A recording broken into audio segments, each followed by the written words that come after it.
What's up everyone, welcome back to the channel. It's been a little while since I've made a video, so today I'm going to do not really a review, but my thoughts on owning this 2019 Polaris Sportsman 450 for close to a year now.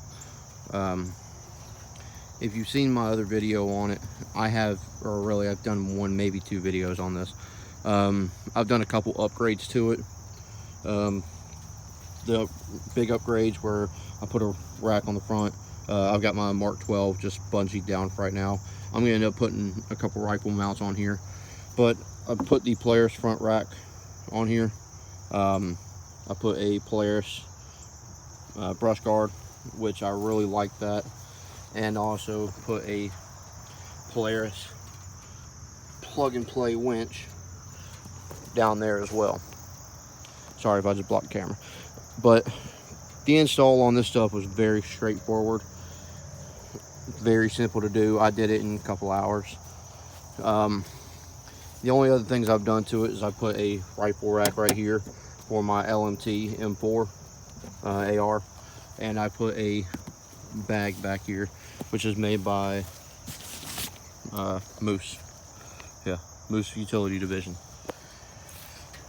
Those are all the upgrades I've done to it. I'm gonna go ahead and start off with the cons, then I'll get into the pros of what I like and dislike about it. First off, I'm gonna start off with one thing that I kind of messed up on this ATV, and that's right here.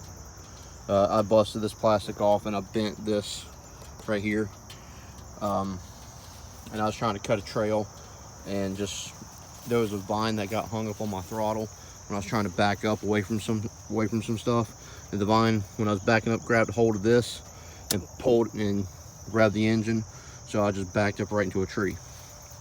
Yeah, that was my fault, but yeah, it's not a big deal. It's gonna get nicks and dings on it, I don't really care. And also, I gotta put this piece back in. That was where I got hung up on a tree, going around a corner too tight, and kind of popped that out. That's not a big deal. The only cons that I'm gonna say, these are cons. I don't like the shifter. I mean, it's not bad, but if you're sitting too close to the shifter and you put it in park, you'll slam the shifter into your knee, or if you have longer legs, there's a possibility you can slam the shifter into your knee. That kind of gets annoying. This is already cut, but it's not really a big deal. I don't know how that got cut, but it got cut. That's the ground clearance is not great on this. I kind of wish I went with 570.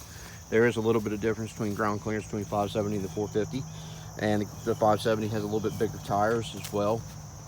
But as far as power goes, this 450 has done everything I possibly could have wanted it to do. So I'm really not even going to complain about that. That's just my kind of like personal opinion. There's a few taller stumps, like riding on this trail, that I'll drag the underbelly on, but yeah, that's not really a big deal to me. These are, God, I can't remember what tires these are, but these came on the ATV, and these are our Polaris branded tires. At least, yeah, you can see Polaris right there. These tires have been fantastic. Very, very good grip, especially in the mud.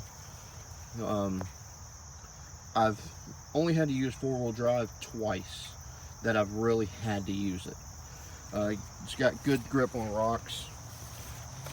I mean, it does a really good job, really good self-cleaning. They're tough. I mean, they're all around very good tires. I'm very happy with them.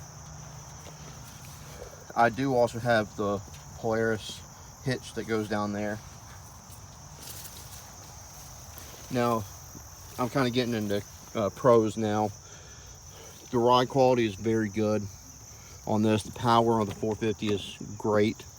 I'm gonna go ahead and get into this front storage compartment.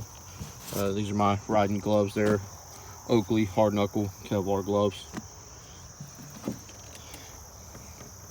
I need to put that back in there. I don't have a whole lot in here right now. I got a chain and I got a snatch strap right there. I normally keep more in here, but I was doing some work to it and just let this stuff out. Really not even doing work to it. I was trying to clean it out. And the one thing I have in here is ants, but whatever, not a big deal. This compartment, it is not dust tight. It's watertight, but it's not dust tight, or tight, I should say. You know, it gets dirty in here. So anything, like, I would not recommend putting a cell phone or anything like that in here. Things you don't mind getting dusty, then, you know, that's fine. It'll do just fine for that. Go ahead and put that back on. I have not used the lights a whole lot on this thing. I'll go ahead and show you the hours that I have. I was just driving it, so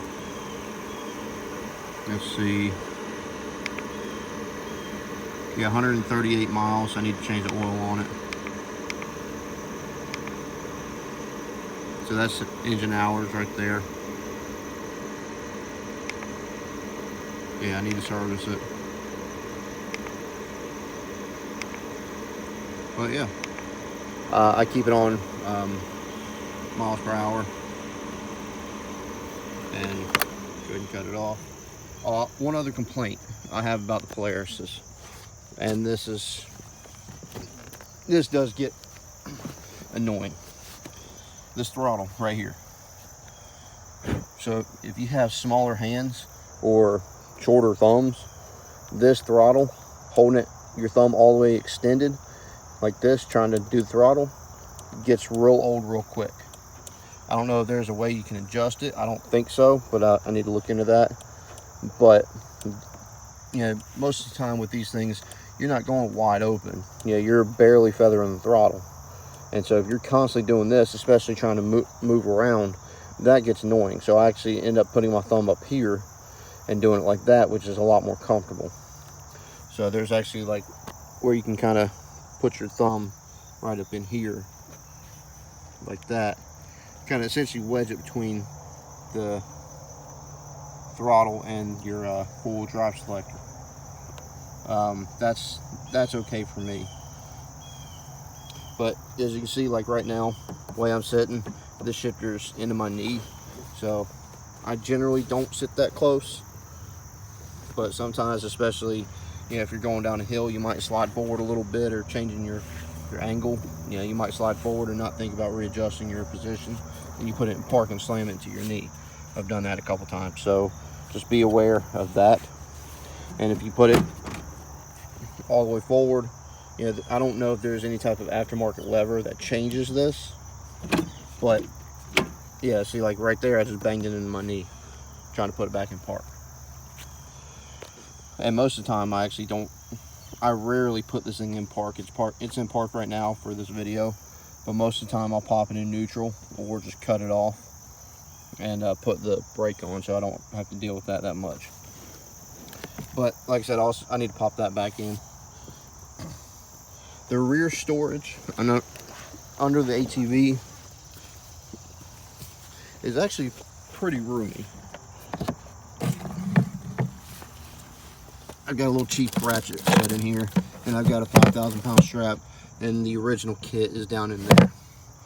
I normally keep bungees and stuff like that in here as well, but I was trying some things with my Mark 12 for mounting it, and that's why the bungees are not in there.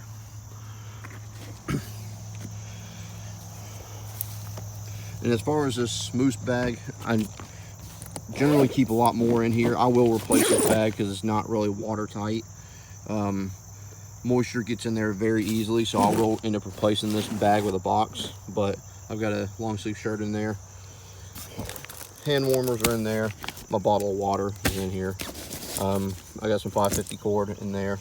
This is also a tightener as well. So I'll just go ahead and shove that back in here. And like I said, I will be replacing this bag with probably one of the Polaris snap-in boxes. This does have a second seat on it. Well, a seat on the bag, I should say. You can put a little lock or something on that bag, but it's about worthless. This has just been kind of a catch-all. Like I said, I will end up cleaning this out because, as you can see, like, this is all wet. This is actually moldy now, so I need to take all this out and clean it. Yeah, clean it up because it's just soaking wet in here. And this ATV's been parked, and you know, like, I got a hole there. And I got a couple threaded rods in here. I had an idea for that, but that didn't work out. So these bags are good for dry conditions, but if you're going to be in any type of wet condition, these bags suck. So don't buy one. And this bag was $150 roughly, you know, $100 to $150. So I will end up changing this bag. The one good thing about it is it's pretty easy to take off and, you know, toss it aside if you need to use the back of the ATV to actually move something. Yeah, that's pretty good. But like I said, I'm going to end up changing this out pretty soon because with it being wet in there, that doesn't work. So my recommendation on the moose bag, if you're going to be in dry climate, okay, you know, it's fine. If you're not going to be in dry climate, don't buy it. And I don't leave my ATV sitting outside. I left it out, and that water in there, and this has been zipped up the whole time. It rained yesterday, you know, pretty hard. I left it outside for maybe 5 minutes, and yeah, I drove it, and really I'd say it was outside for maybe 15 minutes or so, and that got wet. All that stuff in there got wet. So I don't recommend this moose bag by any means. So save your money and get one of the plastic ones, because those are going to do a lot better. There's one made by Big Bore, I think. That one seems to be pretty well. The one thing I do like is it has this on here, so you can, this little webbing, so you can kind of push stuff in there. But other than that, no. There's a butterfly. But that's really about it for this review. If you have any questions, feel free to comment down below. Like, subscribe, all that stuff. And this has just been a quick, well, it's going on 12 minutes now, but this has just been an update on what my thoughts are, and, you know, essentially what my thoughts are on this ATV. Would I buy it again? If I did, you know, if I had to do it over, I'd probably end up going with 570, but I have no true complaints on this ATV. The 570 is a little bit smoother ride than the 450. I don't know why that is, but I am completely happy with this. And when I bought this thing, I paid $4,500 for it. So it's definitely been a great ATV. But with that said, I'm gonna go ahead and end the video here. Y'all like, subscribe, comment, all that stuff, and y'all have a good day, and I'll talk to y'all later.